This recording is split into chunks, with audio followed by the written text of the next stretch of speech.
아산 관련 구술 자료 수집 사업 그 최향 선생님 모시고 인터뷰를 진행하도록 하겠습니다. 지금 시간은 11시 8분입니다. 일단 우리 정리를 위해서 이제 구술자, 저는 면담자, 창업자 이런 식으로 용어를 좀 정리하도록 하겠습니다. 뭐 순서에서 구술자의 개인 생애 좀 여쭤보겠습니다. 네네. 생일월일하고 고향을 좀 말씀해 주시기 바랍니다. 1964년생이고요. 예. 저는 전남 목포 출신입니다. 예. 그럼 어릴 때는 주로 목포에서? 네, 고등학교 그때까지 거기 졸업했고요. 대학부터 서울에서 다녔습니다. 예. 지금 어떤 일을 하고 계십니까? 지금 홍보팀 안에서 커뮤니케이션 실로 바뀌었죠. 홍보팀 안에서 대내 언론 홍보, 대내 홍보 담당하고 있습니다. 구체적으로는 병원보와 디자인 파트와 갤러리와 행사 이런 파트 하고 있습니다. 예. 그럼 대학 졸업 후 뭐 바로 첫 직장입니다. 얘기네요. 지금 횟수로 33년째 근무하고 있습니다. 거의 뭐 최고 참이겠네요. 네. 직원 중에서는? 네, 거의 연수로는 그렇습니다. 지금 뭐 이 아산재단 병으로 오려고 생각한 이유는 무엇이죠? 그냥 우연히 오게 됐는데요. 아산재단이라는 이름 자체를 모르고 있었고 학교 다닐 때는 이제 그때는 현대그룹이라는 이름으로 병원에서 공고가 나갔었어요. 그 89년 오픈 예정으로 직원을 뽑았습니다. 그래서 88년도 제 기억으로는 11월 정도에 10월, 11월 정도에 병원 그 직원 뽑는다는 홍보가 광고를 보고 대기업에서 운영하는 곳이니까 라고 생각하고 저는 이제 신문방송학과 출신이기 때문에 광고회사 아니면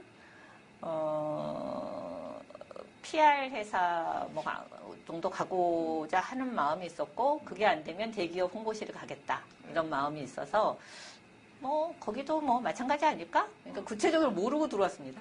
네. 그럼 구체적으로 몇월 며칠부로 여기에? 지금 제가 발령 받기는 1989년 2월 1일 발령입니다. 2월 1일자? 네네.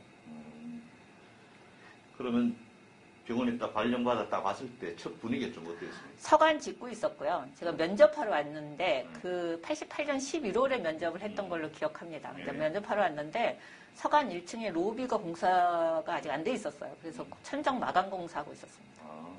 그 뻥 뚫린 로비인데 그때 서간 2층, 지금은 이제 다른 곳으로 변했는데 서간 2층에서 그때 부원장단이 면접을 하셨던 걸로 기억합니다. 그럼 주로 그때 이제 신입사원 때 맡은 분야는 홍보 담당을 뽑는다고 그래서 왔었고, 홍보 담당을 뽑는다? 아마 다른 뭉뚱그려서 관리직 뽑는다고 그랬으면 아마 지원 안 했을 겁니다. 홍보 담당을 뽑는다? 네. 홍보 담당 0명 이렇게 돼 있었어요. 그럼 홍보 나면 몇 명을 뽑았을 것 같아요? 그때 한 명 뽑았습니다. 네. 그럼 그 이후로 계속 홍보? 네, 계속 홍보 일을 했고, 만약에 홍보 일을 안 했으면 병원에 이렇게 오래 있지 않지 않았을까라는 생각을 하기도 합니다. 일단 그 당시 분위기를 보면 아산재단이 있고 그 안에 병원. 네, 지금도 그렇죠. 조직상으로는. 근데 그때만 해도 아산재단은 몰랐습니다. 제가 병원에 올 때만 해도.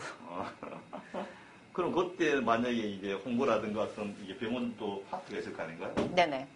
그러면 우리 구술자가 속했던 그 부서 인원은? 관리부서였고요. 그때는 다 통합으로 돼 있어서 총무, 인사 저는 기획실 소속이었고 그때는 홍보팀이라는 자체가 아예 없었습니다. 그래서 기획실 안에 홍보 담당. 기획실 안에 홍보 담당. 네네네. 그렇게 있었고 그러니까 홍보라는 그 인식이 그때만 해도 병원에 무슨 홍보야? 환자들은 다 들어오는데 뭐 그런 인식이라서 제가 근무하고도 한 6, 7년 동안은 계속 질문 받는 게 아니 왜 전공이 신문방송학인데 병원에 와서 뭐 이런 일을 하고 있어? 이런 질문이 제일 많았어요. 그러면 지금 또 와서 이제 홍보라는 것은 결국 병원을 잘 알리는 것이 목적 아닌가요? 그럼 그 처음 왔을 때는 이게 주로 홍보라는 게 어떤 분야를? 대외 언론이었어요. 대외 언론. 네, 언론을 상대로 하는 홍보 위주였고, 제가 그 담당을 했었습니다. 언론 기자들을 상대로 하는 병원의 외부적인 홍보 기능을 했었습니다. 그럼 우리가 89년이라는 것은 이제 병원을 이제 서관 하나 지어놓고, 그 다음에 이제 다른 일은 진행되는 그런 상황인데, 그럼 그때 뭐 이게 서관 말고는 다른 뭐 진행되는 그 뭐 건물에 대한 계획은 없었습니다. 없었어요. 그때 당시에는 제가 알기로는 서관만 있었고, 서간 짓고 한 2년 후에 약간 이제 병원이 팽창되고 하면서 새로운 건물에 대한 이제 동관이 94년에 저희가 오픈을 했는데 그때 나왔던 걸로 그렇게 알고 있어요. 그다음 그럼 근무 환경은 좀 어땠어요? 여기가 외진 곳이라잖아요. 힘들었죠. 네, 대중교통도 없고 택시 타면 팔팔 도로에서 내려주겠다는 사람도 많았고 택시 아저씨들이 주로 택시 많이 이용했습니다. 아, 그럼 여기까지 오기가 굉장히 뭐 접근성 엄청 네, 어려웠어요. 그때 당시는 지금과도 다르고 성내천에 얘기를 들으셨는지 모르겠는데 지금 다리가 놓여져 있는데 네. 잠실 나루역에서 이제 옛날 성내역 건너오는 다리가 있는데 그때만 해도 다리 없었습니다. 그래서 돌아오든지 거기서 택시 타고 오든지 아니면 거기 직원들이 이제 거기가 직진하는 도로니까 아니, 길이니까 거기다 징검다리 놓고 건너다녔어요. 근데 저는 그건 무서워서 물에 빠질까봐 건너다니지 않았습니다. 돌아다녔습니다. 아니 그럼 근무 환경이 별로 좋은 환경은 아니잖아요. 좋은 환경 아니었었어요. 그런 면에서는. 네네. 그러면 이제 다른 친구들은 다른 기업 가고 했을 네, 광고에서 주로 많이 갔고요. 제 친구들은 언론사도 갔었고, 공고에서 갔었고, 방송국 갔었고, 뭐 그렇습니다. 그럼 솔직히 대우에 대한 어떤 그런 것. 대우는 그때만 해도 제가 잘 몰랐고요. 비교해보지도 않았고, 저는 그냥 신문 기자는 하기 싫었고, 방송 PD도, 방송도 별로 제가, 그러니까 광고회사 가고 싶었는데, 네. 광고회사는, 그때 저희 당시 졸업 때만 해도 광고회사가 되게 핫했거든요. 가고자 하는 네. 그 1순위가 신문기자였다면 2순위가 한 광고회사 정도였는데, 저는 개인적으로 광고회사를 목표로 두고, 광고회사에다 서류를 많이 넣었었어요, 실은. 근데, 오라는 데가 별로 면접을 통과하지를 그러니까 서류 전형을 통과하지를 못해서, 결국은 면접을 보러 가지 않고 그때 이제 삼성하고 현대 아무래도 대기업에서 많이 하니까요. 거기 그룹으로 해서 시험 치고 뭐 면접 보러 가고 하는 일을 했는데 병원에서 사람이 급하니까 되게 빨리 연락이 왔어요. 합격했다. 와서 빨리 근무해라. 그리고 그러면 구술자 생각하는 그 당시 이제 홍보 담당을 했으니까 이 병원의 어떤 인원 규모는 좀 어느 정도라십니까? 그때 서간을 했을 때 제가 알기로는 한 1,000명 정도 규모였어요. 그래서 1,000명? 네네 뭐 간호사 의사 다 합해서 다 포함해서? 네 그래서 그때 당시만 해도 서로 너무 잘 알고 있었어요. 1,000명이 꽤 많은 숫자잖아요. 많은데도 그때 당시는 되게 지금에 비하면 지금 8,000명이 넘으니까요. 지금에 비하면 굉장히 그래서 그때 당시에 얼굴을 알았던 지금은 이제 퇴직을 앞두고 계신 분들이죠 대부분 예. 그분들하고는 지금도 가끔 만나도 네, 좀 친밀감이 있으세요 아무래도. 초기니까 아무래도 이제 부닥치는 일도 네, 많고 대면도 하니까. 많이 했고, 그리고 제가 이제 홍보 담당자고 유일한 홍보 역할을 했기 때문에 여기저리 엄청 다녔죠, 그때는. 그래서.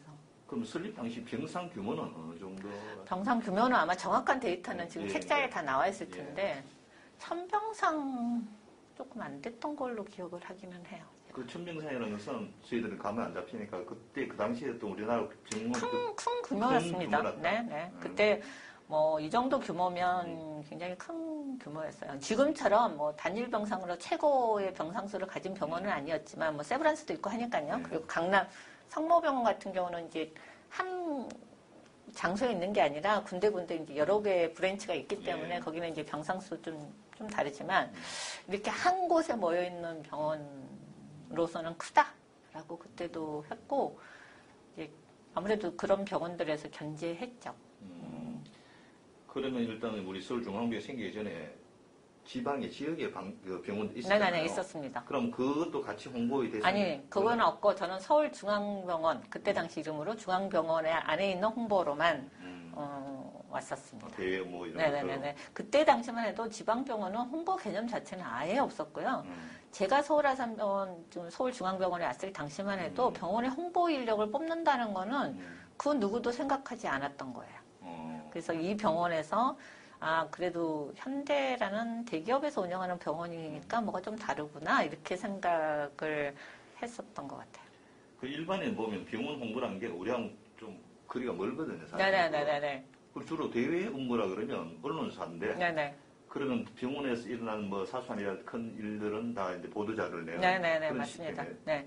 네. 예, 주로 초창기에는 병원이 이제 처음 생긴 신생 병원이니까 알리는 우리 아산병원은, 그러니까 우리 뭐 이런 병원이에요. 그리고 이제 어떤 의료진에 대한 홍보를 하면 우리 의료진 이런 의료진이 있어요. 어떤 장비가 요즘 뭐 장비 홍보는 거의 안 하지만 어떤 장비가 들어오면 이게 뭐 국내에서 처음 들어온 장비예요. 뭐 이런 이제 홍보성 그 기사를 배포하든지 뭐 그런 역할을 했었죠. 그럼 초기에 제일 많이 어떤 기억에 제일 많이 쓴 내용은 어떤 내용이에요?